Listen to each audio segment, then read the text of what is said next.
Light bulb. I thought I was just fixing her car brakes. But that night, she made me realize some things in life aren't meant to stop. It was one of those evenings where the air feels heavy with silence. The kind of stillness that makes you notice the ticking of a clock or the way dust hangs in the fading light. I had been in my uncle's workshop, wiping down tools more out of habit than need, when I heard the steady hum of an engine pulling into the lot. The sound didn't match the smooth purr of a new car. It was a tired sedan, the kind that carried years of stories in its dense and faded paint. Headlights swept across the concrete floor before flicking off. And then the door opened. She stepped out.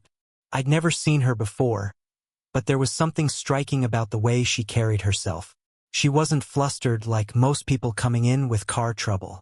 Instead, she moved with quiet composure, shoulders straight, though I caught a fleeting hesitation in the way her hands lingered on the door frame before she shut it. Her age showed not as wear but as grace, 40 years old. Yet with the kind of beauty that didn't demand attention, it earned it. Her voice reached me before she did, low and clear, with a note of frustration she seemed almost embarrassed to reveal. "Sorry to bother you this late," she said, walking closer. "The brakes, they don't feel right. I keep pressing, but there's this delay. Thought it'd be safer to stop here than risk the highway." I nodded, wiping my hands on a rag. "You did the right thing. Let me take a look." As I crouched beside the car, she leaned against the workshop doorway. I could feel her eyes on me, not in a way that made me self-conscious, but as though she was weighing whether to trust me. The smell of asphalt still warm from the day mixed with the faint scent of her perfume. Something subtle, floral, almost hidden. "Is it bad?" she asked after a moment, her tone casual but her arms folded close to her chest, as if bracing herself. "Not too bad," I replied, glancing up at her. "But it's good you stopped. Another day or two and these brakes might not have answered when you needed them most." She let out a quiet breath, and I couldn't tell if it was relief or the release of something heavier. For a second, her eyes softened, and I caught a glimpse of the person beneath the composed exterior, someone carrying more than just the weight of car trouble. When she handed me a flashlight, our fingers brushed. A small thing, gone in an instant, yet it lingered in me like the echo of a word you're not supposed to say aloud. She didn't pull back quickly either. She just let the moment pass naturally, as though even silence between us had its place. That was the first night, the first spark, and I didn't know it then, but fixing her car was the easiest part of what she was about to hand me. The brakes were half-worn, the kind of wear that came from ignoring small warnings for too long. I slid under the car with a wrench in hand, the cold concrete pressing against my back, and let the work occupy me. But no matter how I tried to focus, I was aware of her presence. She stood near the open doorway, framed by the soft orange spill of the streetlight outside. The air smelled faintly of oil and dust, but every now and then a breeze carried her perfume into the workshop. It wasn't loud or overpowering, just enough to reach me and remind me she was there. Leaning against the wooden frame, arms folded loosely as if she belonged in that space. "So," she said after a moment, her voice steady but lighter than before, "does fixing brakes usually take this long? Or are you stalling so I'll keep talking to you?" I chuckled, sliding out halfway to meet her gaze. "Depends. Sometimes the brakes want to talk too. I just listen." That earned me the smallest smile. Not the kind you toss to strangers, but one with a little weight, like she was surprised I'd said something that amused her. She tilted her head, strands of hair falling across her cheek, and I noticed how she didn't rush to tuck them back. I got back to work, tightening bolts, checking fluid. When I asked for a wrench, she didn't hesitate. She stepped forward, heels clicking softly against the concrete, and handed it to me. Her fingers brushed mine. Light, unintentional perhaps, but enough to draw my attention. For a moment, the whole workshop felt smaller, like there wasn't much space between us at all. "You're good at this," she said, watching me work. "My ex, well, he used to just turn the music louder when the car made noises. Pretend the problem didn't exist." The word ex hung in the air for a moment. She hadn't said it bitterly, but there was history in the way her eyes lowered as if she'd caught herself saying too much. I don't think ignoring problems makes them go away, I replied, my tone softer. Sometimes it just makes the crash worse when it finally happens. Her arms unfolded, and she leaned against the workbench instead, closer now. You sound too young to talk like that, she said, though there was no judgment in her voice, more like curiosity. Maybe, I admitted, or maybe some things don't care how old you are. That made her pause. She looked at me then. Not at the car, not at the tools, but at me, with an expression I couldn't fully read. It wasn't flirtation, not exactly. More like recognition. As if, in that moment, she realized we weren't strangers anymore. The silence stretched between us, but it wasn't uncomfortable. It was steady, like the sound of the evening outside, the faint hum of cicadas, the occasional whoosh of a passing car. My hands were busy with bolts and levers, but my mind was caught on the warmth of her gaze, and the way something unspoken had quietly shifted in the air. And though nothing more was said, I knew the distance between us was already smaller than when she'd first stepped out of her car. By the time I'd finished tightening the last bolt and lowering the jack, the sky had deepened into a muted indigo. The workshop lights buzzed faintly, but beyond the doorway, the street lamps had already flickered on, casting soft halos in the warm summer night. I stood, wiping my hands on a rag, and gave her a small nod. Brakes should be good now, but we'll know for sure after a test drive. Her lips curved into a wry smile. I was hoping you'd say that. Care to join me, mechanic? I hesitated for a second, the rag still in my hand. The word join carried a weight, like this wasn't just about checking brakes anymore. But I found myself saying yes before my mind could argue otherwise. She slid into the driver's seat with an ease that looked practiced, one hand on the wheel, the other adjusting the rear view. I settled into the passenger seat beside her, the leather creaking under our weight. The cabin smelled faintly of worn fabric, dashboard polish, and beneath it, her perfume again. The space was small enough that I felt her presence everywhere. She turned the key, the engine humming to life. Ready? She asked, glancing sideways at me, her eyes holding mine for a beat too long. Yeah, I said quietly, though I wasn't sure I was ready for the kind of drive we were about to take. We rolled out of the workshop and onto the quiet streets. The brakes responded smoothly under her touch. No delay, no resistance. She pressed them a few times, testing, her lips tugging into a satisfied smile. Feels smoother already, she murmured. I nodded, though my attention wasn't on the brakes. It was on the way her hands moved over the steering wheel, graceful, assured, yet occasionally tightening with thought. She noticed me watching, and her mouth curved into something playful. Careful, she said softly. You're staring at my hands like they're part of your work. I laughed under my breath, shifting slightly in my seat. Maybe I'm just making sure you're driving safely. She raised an eyebrow, eyes flicking back to the road. Or maybe you're looking too closely. Her words hung there, neither of us rushing to break the tension. The car hummed along the smooth asphalt, windows cracked just enough for the night air to slip in. The breeze lifted strands of her hair, and in the dim glow of the street lamps, her profile looked softer, almost unreal. For a while we didn't speak, just the rhythmic motion of the car, the muted thump of tires against road seams, the shared silence that felt alive rather than empty. I became aware of how close we were, the brush of my shoulder against hers every time the car curved, the faint warmth radiating from her body. Finally, she spoke, her voice low. I didn't really have to stop here tonight. I could have waited till morning. But something told me, maybe I shouldn't. Her words struck deeper than they should have. I turned slightly toward her, but she kept her gaze on the road, her expression unreadable in the shadows. And though we said nothing more, the drive didn't feel like a test anymore. It felt like the beginning of something I couldn't name, but could already feel settling between us. Steady, undeniable, like the hum of the engine beneath our feet. We drove longer than we needed to, circling through quiet neighborhoods and half-lit streets until the test was well past complete. The brakes were fine, better than fine. They responded to her touch with perfect precision. No hesitation, no strain. I should have told her we could head back. But something in the air between us made me keep quiet. Eventually, she slowed to a gentle stop beneath a streetlight, the glow spilling across the hood of her car.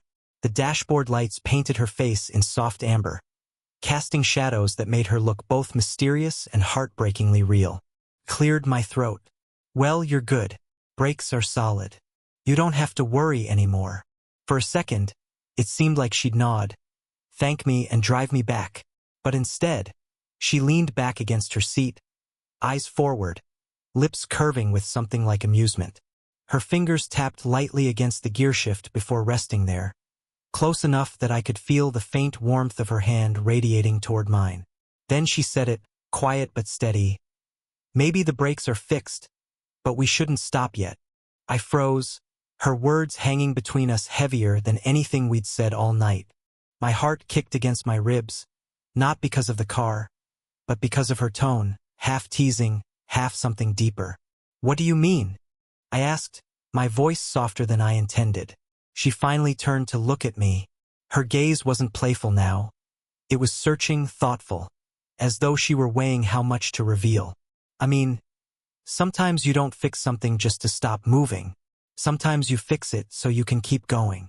Her fingers shifted on the gearshift, brushing against mine in a way that didn't feel accidental. The touch was light, fleeting, yet it lingered inside me like fire spreading under the skin. I should have pulled back, but I didn't. Neither did she. For a moment, neither of us moved. The only sound was the steady hum of the engine, the faint tick of the cooling vents, and somewhere in the distance, the hollow bark of a dog breaking the silence. I wanted to say something, anything, to cut through the tension building in that small cabin. But the words caught in my throat. What could I possibly say that wouldn't break the spell? She saved me the trouble, her lips curling into a small, almost wistful smile. You're too young to take me seriously, aren't you? The question stung, not because of doubt, but because of the implication that she expected me to dismiss her. I swallowed hard. I take you seriously. Maybe more than I should. Her eyes softened at that, the guarded wall around them flickering for the briefest second. She didn't reply right away, just let the silence stretch until it was full of meaning. Then, with the lightest squeeze of her fingers against mine, she shifted the car back into gear. And as the car rolled forward again, I realized she hadn't just meant the brakes. She was talking about us, whatever this was, wherever it might be going. And for the first time all night, I wasn't thinking about how it started. I was wondering how far it could go. The streets grew emptier as we drove, each turn taking us farther from the familiar corners of town. Storefronts gave way to long stretches of road lined with darkened houses, their windows glowing faintly like distant stars. The car's headlights carved a steady path through the silence, and for the first time all night, neither of us seemed in a rush to reach any destination. She rested one hand loosely on the wheel, the other draped against the edge of the window, fingers tapping lightly in rhythm with the road. I could feel the quiet between us shift. Not heavy, not awkward, but thick with something unspoken, as if both of us were waiting for the other to open a door neither of us had ever planned to walk through. Finally, she broke the silence. You know, I don't usually do this. Driving aimlessly with someone I barely know. I smiled faintly, turning toward her. Guess I should be flattered. Her laugh was soft, almost self-deprecating. Don't be. It just means I've had a long day, a long week, maybe a long few years. The way she said it carried more weight than the words themselves. Her voice dipped, not in volume but in something deeper, like a note played low on a piano. And without meaning to, I found myself leaning closer, listening not just with my ears but with my chest, as though I could feel the heaviness she was letting slip. What happened? I asked gently. She shrugged, eyes on the road. Life mostly. Marriage that didn't work. Promises that didn't stick. People who stop seeing you after a while, even when you're right there beside them. Her fingers tightened on the steering wheel, just briefly, before relaxing again. You give, and then one day you realize you don't have much left to give yourself. I didn't rush to respond. I let the hum of the tires fill the space, gave her words the silence they deserved. When I did speak, My voice felt quieter, more certain. That sounds lonely. She glanced at me then, her eyes catching the faint light from the dashboard. It is, but I don't want pity. I've built my life back piece by piece. I'm not fragile. Just, sometimes it feels like I'm holding it all together with thread. I nodded slowly, my chest tightening in a way I hadn't expected. I get that. Maybe not in the same way, but I know what it's like to feel invisible. To wonder if anyone's really seeing you. Her lips parted as if she wanted to say something, but instead she just looked at me. Really looked. Not as a stranger, not as a mechanic, but as if she were searching for truth in me. Then, without a word, she laughed softly and shook her head. You're too young to be speaking like this. Maybe, I admitted, meeting her gaze. Or maybe I just know what I mean when I say I see you. For a moment, she said nothing. But her hand left the wheel and rested gently, almost absently, on the space between us. Close enough that if I reached out just an inch, I could cover it with mine. She didn't look at me when she did it, but the gesture itself was louder than any words could have been. The road stretched ahead, empty and open, and I realized we weren't driving aimlessly at all. We were moving through her memories, her fears, her truths, and with every mile, she was letting me in just a little bit more. The road began to climb, winding upward through stretches of quiet hillside where the town lights shimmered faintly below us. It felt like the world was dropping away, leaving only the hum of her car and the muted sound of crickets in the distance. Neither of us spoke much after her last confession. Words had been enough for now, and silence seemed to carry us where speech couldn't. At the crest of the hill, she slowed and eased the car onto a gravel pull-off. The headlights washed over a patch of tall grass before cutting out, leaving only the silver glow of the moon overhead. Below us, the town sprawled like a constellation scattered across the earth, tiny points of light pulsing against the dark. She leaned back against her seat, exhaling softly. Beautiful, isn't it? Sometimes I drive up here just to remember the world can still look like this. Her voice was different here, gentler, almost wistful, as if the view gave her permission to let her guard down. I didn't answer right away. I just watched her, the way the pale light traced the outline of her face, catching in her eyes. The night air seeped in through the cracked window, cooler here than in town. She rubbed her arms lightly, an instinctive shiver crossing her shoulders. Before I even thought about it, I shrugged out of my jacket and held it toward her. She blinked at me, surprised. You'll be cold. I'll manage, I said simply. For a moment, she hesitated, as though accepting it meant more than just warmth. Then she took it, slipping her arms through the sleeves. The fabric hung a little loose on her frame, and when she pulled it closer around herself, she gave a quiet laugh. Smells like grease and something else I can't place. I smiled. Probably just me. Her laugh faded into silence, but she didn't hand it back. Instead, she hugged it tighter and looked at me. Really looked, as though the jacket wasn't the thing keeping her warm anymore. Outside, the night stretched wide and endless, but inside the car the space between us seemed to shrink. My arm rested along the back of her seat without thinking, close enough that I could feel the softness of her hair brushing my sleeve whenever she shifted. She turned her gaze back toward the lights below. Sometimes I wonder, she said quietly, what it would feel like to just let someone be close, without worrying about what it means or what people might think. Her words hung in the cool night, and I felt my chest tighten. I wanted to tell her I understood, that sitting here, beside her, I wasn't thinking about rules or expectations. I was only thinking about the sound of her voice, the way her hand rested lightly against the sleeve of my jacket, as if testing whether I'd move closer or stay still. I didn't move away. The hillside was quiet except for the whisper of grass in the breeze, and for a moment, the whole world seemed to hold its breath with us. The hillside stretched out below us like a painting, but eventually the night reminded us it couldn't last forever. She started the car again, the engine humming gently as the headlights cut across the gravel. Neither of us rushed to fill the silence. It was the kind of quiet that didn't need fixing. Steady, full, carrying everything unspoken between us. The drive back was slower this time. She didn't grip the wheel so tightly now. Her shoulders seemed lighter, as though some invisible weight had eased. I leaned back in my seat, watching the way the town lights grew larger the closer we came. I wasn't thinking about the car anymore. I wasn't even thinking about myself. My thoughts circled around her.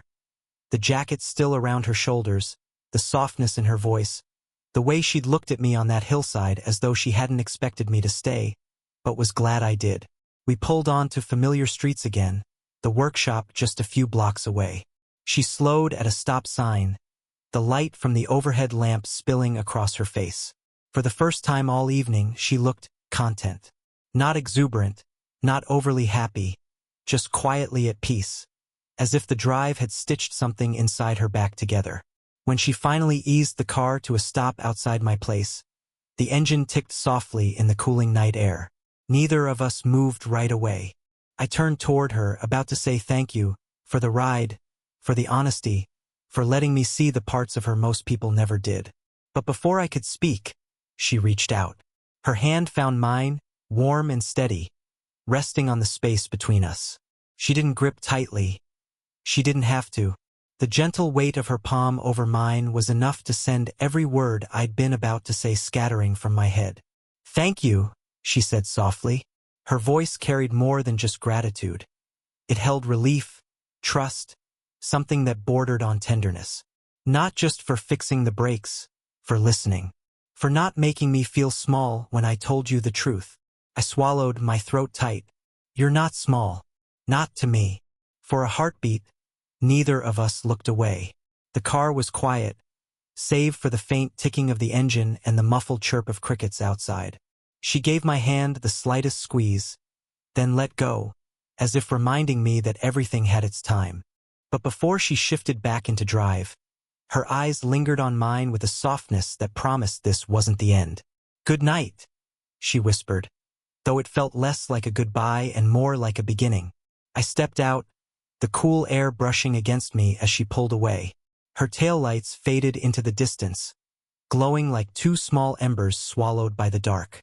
And as I stood there in the quiet street, jacketless but strangely warm, I realized something with absolute clarity. Fixing her brakes had been simple. What she had given me tonight, the look in her eyes, the weight of her hand, the possibility of something neither of us dared to name, that was far more complicated. And for the first time, I didn't want simple. I wanted complicated if it meant her. Speech balloon, if the story touched you. Don't forget to like the video and subscribe for more slow burn age gap romances. And tell me in the comments, would you have kept driving that night or stopped?